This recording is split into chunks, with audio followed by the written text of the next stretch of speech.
다양한 정보와 감동이 있습니다. 안녕하세요. TV 이웃 다정다감입니다. 돈은 우리 생활에서 뗄 수 없는 중요한 수단인데요. 돈 때문에 웃고 돈 때문에 운다는 푸념 섞인 말도 자주 하곤 하죠.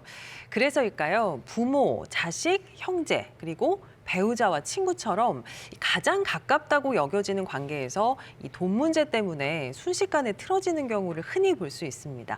네, 그래서 준비한 알면 알수록 법률 지식이 쌓이는 법률 알지. 오늘 이 시간에는요, 돈과 관련해서 끊임없이 분쟁이 일어나는 상속과 돈 거래를 주제로 이야기 나눠보겠습니다.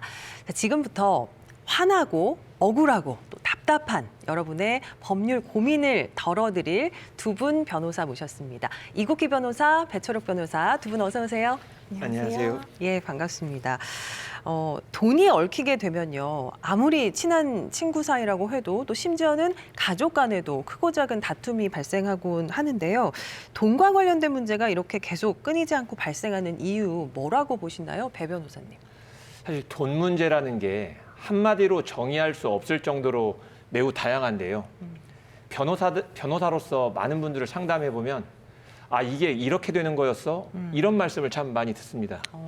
이것은 사람들이 평소 생각해왔던 바와 실제 법률이 정하고 있는 바가 굉장히 크다는 것을 차이가. 문제가 예. 발생이 된 다음에 이제 비로소 알게 되는 거예요.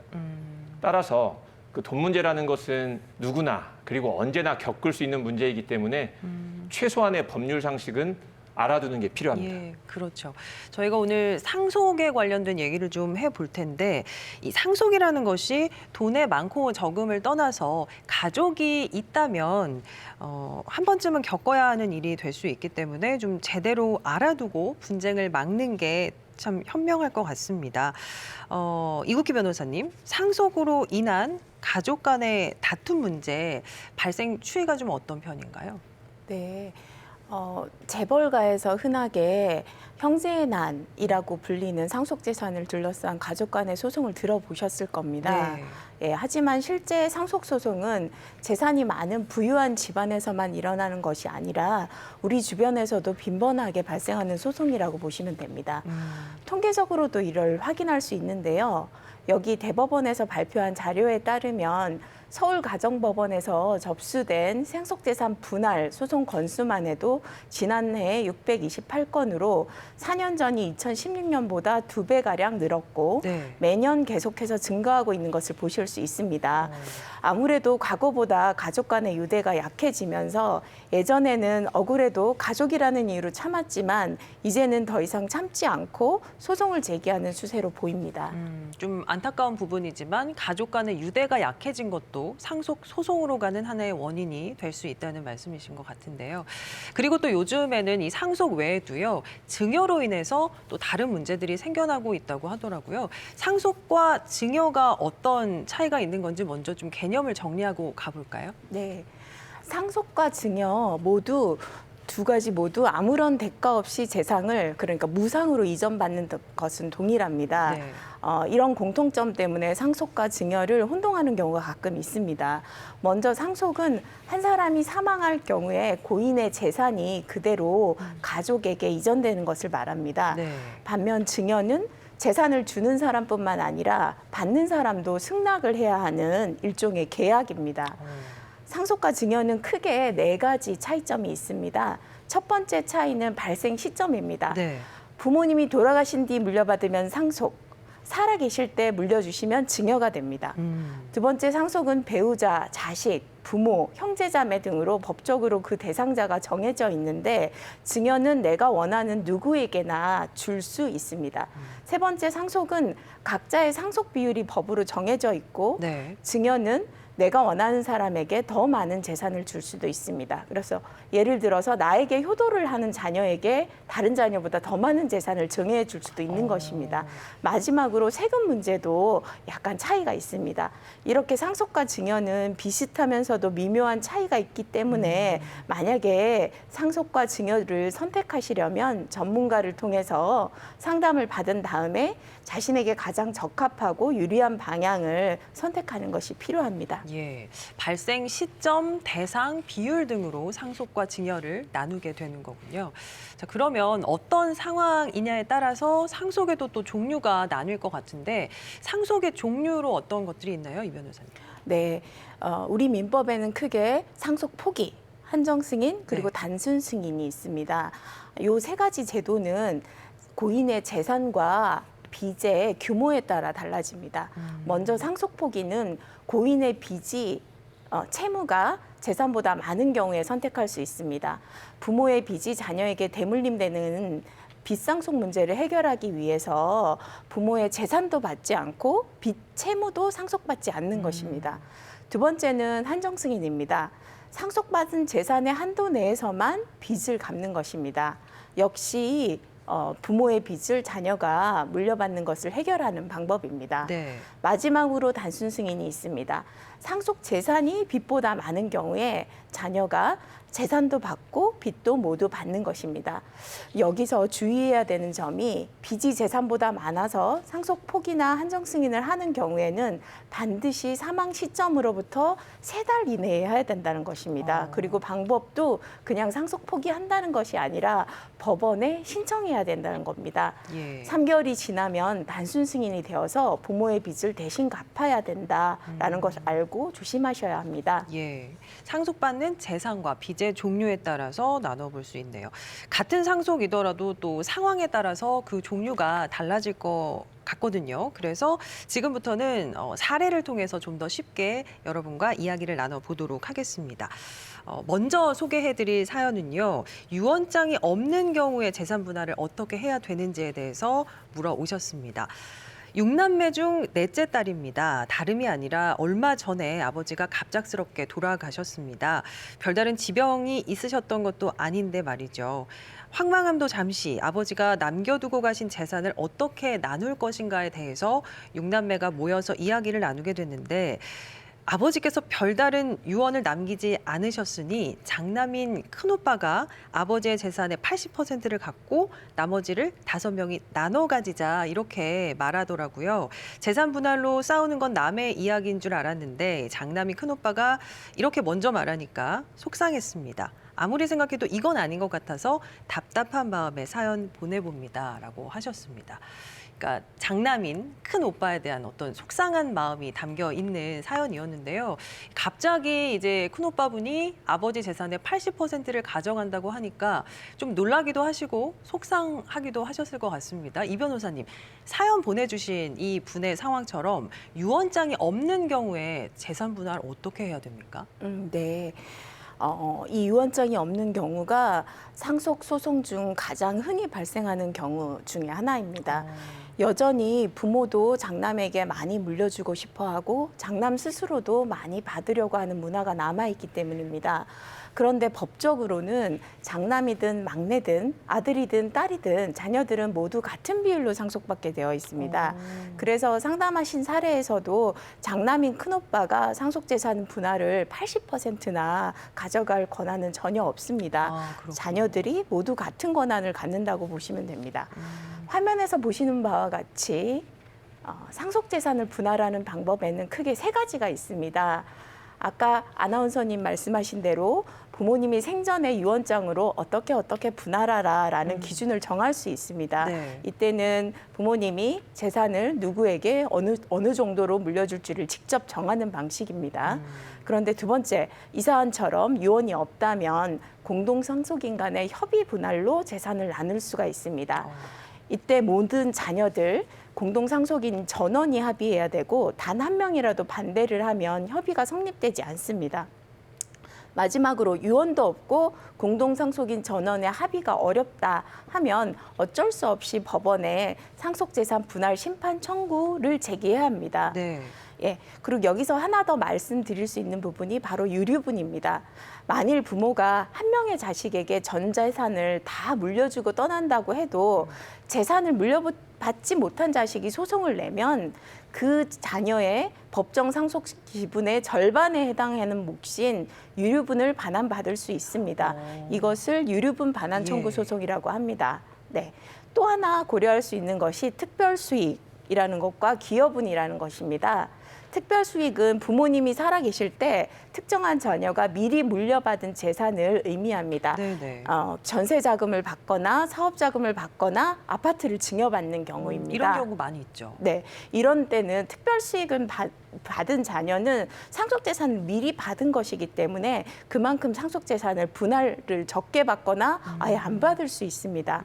반면 기여분은 상속재산을 더 많이 받는 제도입니다. 부모님이 어떤 재산을 형성하는데 특별한 도움을 준 경우 네. 혹은 오랫동안 특별하게 병간호를 한 경우 그 기여한 정도를 인정해서 더 많은 상속재산을 물려받을 수가 있습니다. 그렇군요. 그런데 이 상속이라는 게 뭐 현금, 돈도 있지만 땅이나 건물 같은 부동산도 포함이 되잖아요. 부동산의 경우에 또 상속하는 방식이 현금과 다른지 같은지 어떤가요, 이 변호사님? 네, 현금하고 부동산은 상속하는 방식에서 차이가 있습니다. 현금은 상속인들이 합의하는 비율대로 분할해서 나누어 가지면 됩니다. 네. 사실 현금을 있는 경우는 별로 없죠. 은행의 예금, 네. 채권입니다. 비율을 정해서 신청서를 내고 모두 인감증명서를 내면 은행이 나누어 줍니다. 반면 부동산은 세 가지 형태의 분할 방식이 있습니다. 먼저 원칙적으로 부동산은 각자의 상속 지분대로 공유하는 공유물 형태로 분할할 수 있습니다. 예. 보통 부동산 가격이 상승할 것으로 예상되면 어느 자녀도 포기하지 않고 모두가 지분으로 공유하기를 원합니다. 그렇겠죠. 예. 둘째, 상속인 중에서 한 사람이 부동산 전체에 대한 소유권을 갖고 나머지 사람들은 그 사람으로부터 지분에 해당되는 금액을 현금으로 정산받는 방식입니다. 예, 마지막으로 이 두 가지 방식이 잘 안 된다 했을 때는 부동산을 경매해서 그 경매 대금을 각자 지분대로 나눠 갖는 방식입니다. 네, 방법이 들어보니까 다양하게 있으니까 조율을 좀 잘해서 분쟁 없이 상속이 이루어질 수 있는 가장 적합한 방식을 찾으면 될 것 같습니다. 자, 다음 사연 또 계속 이어가 볼 텐데요. 이번에는 이복 형제와 관련된 상속 재산 분할 사연입니다. 저희 아버지가 얼마 전에 돌아가셨습니다. 어머니는 아버지보다 먼저 돌아가셔서 안 계시고요. 장례를 치르고 있는데 제 이복 형제라는 사람이 왔더군요. 아버지와 어머니가 재혼이라는 건 어릴 때 들어서 알고 있었지만 이복 형제가 있는 줄은 몰랐습니다. 처음에는 믿지 않았는데 예전에 떼놓았다는 친자 확인서를 내밀면서 이복 형제라는 걸 증명하더군요. 그러면서 아버지가 남긴 재산을 분할하자고 하는 겁니다. 자기도 아버지의 자식이니 상속 권리가 있다면서요. 생각지도 못한 일이라 너무 당황스럽습니다. 이런 경우 어떻게 해야 할까요? 라고 사연을 주셨는데요. 글쎄요, 갑작스럽게 이복 형제의 존재 자체도 모르고 계셨던 것 같은데 정말 당황하셨을 것 같거든요. 배 변호사님, 이런 경우 어떻게 해야 됩니까? 이복 형제도 형제이죠. 네. 사실 사례에서 보면 더 형일 가능성이 높습니다. 그렇기 때문에 아버지의 아들이 분명하다면 당연히 상속 대상이 됩니다. 근데 사례에서 보면 진짜 친자인지 아닌지 약간 의심하고 있는 것 같아요. 네네. 그렇기 때문에 이 경우에 만약에 의심이 든다면 친자 확인 소송을 통해서 법원을 통해서 그거를 좀 분명하게 하고 넘어갈 수 있습니다. 친자 확인 소송에는 여러 가지 종류가 있긴 한데 이 경우에는 아버님이 돌아가셨기 때문에 뭐 이렇게 인지를 할 수 있는 것은 아니고 친생자 관계 존부 확인의 소송이라는 것을 법원에 제기를 해서 과연 친자 관계가 있는지를 명확히 확인할 수 있습니다. 예, 그러니까 친자 확인이 인정이 된다면 이복 형제도 아버지의 재산을 분할받을 수 있다라는 말씀이시네요. 그렇다면 혹시 이복 형제 외에도 또 법적 상속인 자격이 어디까지 좀 인정받게 되는 건가요? 예, 많이들 물어보시는 것이 한 4가지 정도 있는 것 같아요. 첫 번째로는 태아인데요. 예. 태아는 법에 따라서 상속권이 인정이 됩니다.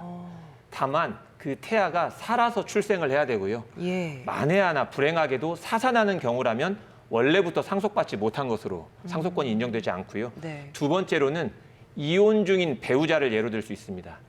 대법원 판례에 따르면 그 혼인 관계가 사실상 파탄이 되었다거나 혹은 이혼 소송 중이라 하더라도 남편이 사망했을 때 그 아내에게 상속권을 인정하고 있습니다. 그러니까 아직 이혼을 하지 않았다면 상속권이 있는 거군요. 그렇습니다. 네. 신분관계가 정리되지 않았다면 있는 것이고요. 세 번째로는 양자를 들 수 있는데요. 양자에 대해서도 법에 의해서 양부모에 대한 상속권도 인정이 되고 친생부모, 즉 친부모에 대한 상속권도 인정이 됩니다. 양쪽에서 다 상속을 받을 수 있고요. 네 번째로 외국 국적자인데요. 외국 국적자인 경우에도 돌아가신 분께서 사망 당시에 한국 국적을 가지고 계셨다면 상속받는 사람이 외국 국적자이더라도 한국법에 따라서 상속을 받을 수가 있습니다. 예, 그렇군요. 자, 두 가지 사연으로 상속 분할 문제를 저희가 알아봤는데요. 이 분쟁이나 다툼을 조금이라도 좀 줄이려면 미리미리 명확하게 유언장을 작성해 놓는 게 가장 좋은 방법일 것 같습니다. 그런데 여기서 알아둬야 할 게요. 또 유언장을 써놨다고 해서 다 효력이 있는 건 아니라고 들었거든요. 이 변호사님, 효력 있는 그 유언장은 어떻게 작성해야 되나요? 네. 우리 민법은 유언의 방식을 엄격하게 정하고 있습니다. 그래서 내용과 형식에 조금이라도 문제가 있으면 유언 전체의 효력이 없어질 수가 있습니다. 네. 법에서는 유언자가 자필로 손글씨로 유언장을 작성하는 방법, 그다음에 공정증서로 작성하는 방법, 그다음에 녹음하는 방법, 그다음 두 가지 더해서 5가지만 정하고 있습니다. 네, 네. 자필로 작성하거나 공증인을 통해서 공정증서로 작성하는 경우가 가장 많이 이용되고 있습니다. 자필 증서를 예를 들면 유언자가 손글씨로 네. 유언의 내용과 연도, 몇 년, 몇 월, 며칠, 주소, 성명, 이름을 기재하고 네네. 도장을 이렇게 찍도록 되어 있습니다. 이 중 어느 하나라도 빠지면 유언 전체가 무효가 되어버립니다. 주소를 구체적으로 적지 않고 예. 무슨 동까지만 적었다면 어떻게 될까요? 안 되지, 효력이 없지 않을까요? 네. 대법원 판례가 무슨 동까지 적었다면 주소의 기재가 부족하다고 보아서 무효라고 보았습니다. 예. 반면 공정증서에 의한 유언은 전문가인 공증인이 작성하는 거기 때문에 형식적인 요건을 갖추지 못해서 무효가 되는 경우는 거의 없습니다. 다음에 자필 증서나 녹음에 의한 유언은 공정 증서에 의한 유언과 달리 돌아가신 다음에 법원에 유언 검인 절차라는 걸 거쳐야 합니다. 공정 증서에 의한 유언은 이런 검인 절차가 필요 없다는 것도 장점이 있습니다. 네. 그렇군요. 예. 그다음에 이렇게 제대로 잘 작성한 유언은 상속 분쟁을 줄이는 효과가 있지만 혹시라도 잘못 작성된 경우에는 유언 무효 확인 소송이라는 분쟁이 발생할 수가 있습니다. 그래서 유언장을 작성하기 위해서는 방식과 내용에 대해서 자문을 거친 다음에 예. 빈틈없이 정리하는 것이 필요합니다. 예. 자, 공증인과 함께 형식적인 조건을 잘 갖춘 공정 증서로 작성하는 게 가장 안정적일 것 같습니다. 자, 마지막 사연이 하나 더 있는데요. 이번 사연은 조금 가슴 아픈 사연입니다. 제가 읽어드릴게요. 저는 올해 남편을 먼저 보내고 혼자 남았습니다. 그런 제가 안쓰러워 보였는지 첫째 아들네 부부가 자기들과 함께 살자고 하더군요. 처음에는 짐이 될까 싶어 거절했는데 한사코 함께 살자는 아들의 설득에 같이 살게 됐습니다. 그리고 몇 달을 맛있는 것도 사주고 여행도 자주 다니면서 저와 시간을 많이 보내주는 아들 부부에게 정말 고마웠습니다. 아들 잘 키웠다는 생각이 들 정도로요. 그러던 어느 날 아들이 아버지가 남기고 가신 재산 중 아파트를 자신의 명의로 바꿔달라고 하더라고요. 미리 상속해주는 겸해서요. 저는 몇 달간 저에게 잘해줬던 아들을 생각하니 미리 상속해줘도 나쁠 건 없다는 생각이 들어서 바로 명의를 바꿔줬습니다. 그런데 그 이후부터 아들 내외의 태도가 달라지더군요. 마치 아무 쓸모도 없는 짐짝 대하듯이요. 너무 화가 나서 아들에게 미리 증여해준 아파트를 취소하려 하는데 가능한가요? 하셨습니다. 예. 좀 많이 안타까운 그런 사연입니다. 이런 경우라면 사실 저 같아도 증여를 취소하고 싶은 마음이 들 것 같은데 어떨까요? 이 변호사님, 이런 경우에 증여 취소가 가능할까요? 네. 믿는 도끼에 발등을 찍힌다는 그런 말이 딱 들어맞는 경우입니다. 네. 시청자분들께서는 이것이 예외적인 경우로 보일 수 있겠지만 저는 최근에도 비슷한 사건을 하고 있고 이런 상담이 진짜 많이 들어오고 있습니다. 네. 그래서 우리 주위에 누구에게나 발생하는 경우라고 보시면 됩니다. 통계적으로 2008년 이후 우리나라에서 10년간 부모가 자식에게 부양료를 달라는 소송이 2,000건 이상이나 된다고 합니다. 상담 사례는 불효, 망은에 의한 증여 해제 소송 사례에 해당합니다. 네. 그런데 자녀가 일단 등기를 이전받은 이상 부모 이름으로 명의 이전하는 것에 동의하지 않는 경우에는 증여한 재산을 되돌려받을 수가 없습니다. 자녀가 불효를 하거나 홀대를 한다고 해도 마찬가지입니다. 우리 민법에는 부모로부터 재산을 증여받은 자식이 부모에 대한 부양 의무를 다하지 않았다고 하더라도 이미 이행된 부분, 즉 자녀 앞으로 부동산 등기까지 마친 경우에는 재산을 돌려받을 수 없도록 규정하고 있습니다. 그런가요? 네. 다만 상담 사례에서 자식에게 만일 아파트를 증여할 때 효도계약서라는 걸 작성해서 증여 대가로 일정한 효도를 하는 것을 약속했다면 재산을 돌려받을 수 있는 가능성이 있습니다. 네. 대법원 판례에도 자식이 부모를 모시고 살고 매월 일정한 용돈을 드리겠다는 효도계약서를 작성했는데 그 의무를 자녀가 지키지 않은 경우에 네. 증여계약을 해제하고 재산을 반환하도록 한 사례가 있습니다. 이를 부담부 증여계약이라는 용어를 씁니다. 네. 예. 다만 그 효도계약서는 서류로 작성되어 있거나 그게 제일 좋고요. 그다음 증인이 확실히 있어야 합니다. 예. 네, 그러니까 줄 때는 내 마음이었지만 또 돌려받을 때는 내 마음처럼 쉽지가 않은 일이네요. 네. 방금 설명을 해주실 때 효도 계약서를 말씀해 주셨는데 혹시 증여를 할 때도 유언장 작성처럼 어떤 정해진 조건이 있나요? 예, 조건을 붙일 수가 있습니다. 그래서 자녀에게 증여를 할 때 증여 대가로 부양 의무를 요구하는 효도계약서를 같이 작성하는 경우가 많습니다. 효도계약서는 특별한 양식은 없습니다. 네. 다만 부모가 원하는 부양, 효도의 범위, 내용, 그다음에 증여한다는 재산, 그다음에 이런 경우에 계약을 해지한다, 재산을 반환한다라는 내용을 명시를 해야 됩니다. 네. 그래서 예컨대 자녀가 1년에 몇 차례 부모를 방문해야 되는지, 월 부양비는 얼마로 할 건지를 구체적으로 적어야 되고, 특히 이 계약을 지키지 않는 경우에는 재산을 반환해야 된다라는 내용을 적는 것이 좋습니다. 네. 그리고 그런데 단순히 부모를 잘 모시겠다라는 애매한 표현은 적지 않아야 합니다. 그러니까 구체적으로 적어야 되는 거예요. 네네네. 네. 그렇군요. 자, 지금까지 다양한 사연을 통해서 저희가 상속에 대해서 알아봤는데요. 비교적 큰 재산이 오가는 상속 외에도 또 적은 금액이라도 돈 거래를 통해서 각별했던 사이가 멀어지는 경우도 있습니다. 그래서 이번에는 이런 문제 없이 깔끔하게 돈 거래를 할 수 있는 방법에 대해서 좀 알아보도록 하겠습니다. 친한 사이는 물론이고요. 가족 사이에서도 또 웬만하면 돈 거래하지 말라라고 얘기들 하거든요. 그래도 정말 어쩔 수 없는 상황에서 돈을 빌려주거나 또 빌리게 되는 경우가 생길 수밖에 없습니다. 최근에 제가 기사를 하나 봤는데요. 돈을 빌려준 사람이 빌린 사람한테 갚으라고 독촉을 했는데 또 빌려준 사람이 처벌을 받게 된다고 하더라고요. 배 변호사님, 이게 사실인가요? 예, 그럴 수 있습니다. 들어보셨을 텐데요. 스토킹 처벌법이 지난달부터 시행을 했습니다. 그런데 원래는 연인들 간의 그런 괴롭힘을 규제하기 위한 법률이었는데 예. 빌린 돈을 받겠다고 집요하게 쫓아다니거나 문자 등을 좀 너무 많이 했을 때 역시 이 법을 적용하겠다는 게 일단 경찰의 입장입니다. 따라서 돈을 빌려주신 분이라 하더라도 독촉하는 행위에 대해서는 굉장히 유의를 하셔야 됩니다. 네, 변호사님, 그러면 돈을 빌려주고 가해자가 되는 그런 일이 발생하지 않게 처음부터 좀 안전하게 돈 거래를 할 수 있는 방법이 있을까요? 예, 저는 세 가지를 강조드리고 싶은데요. 첫째는 담보 없는 돈 거래는 항상 위험하다는 점을 기억하셔야 됩니다. 지인 간의 돈 거래는 사실 담보가 거의 없죠. 그렇죠. 그렇기 때문에 지인 간의 돈 거래는 항상 위험하다 기억하셔야 되고요.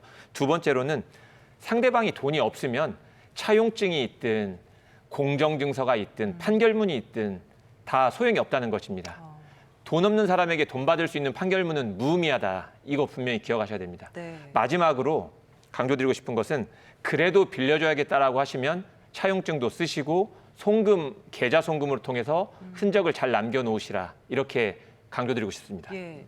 그런데 차용증도 썼지만 돈을 빌려간 사람이 뭐 잠적을 해서 연락도 되지 않고 또 찾지도 못한다. 그랬을 때 돈을 빌려준 사람은 끝까지 돈을 받을 수 없나요, 이 변호사님?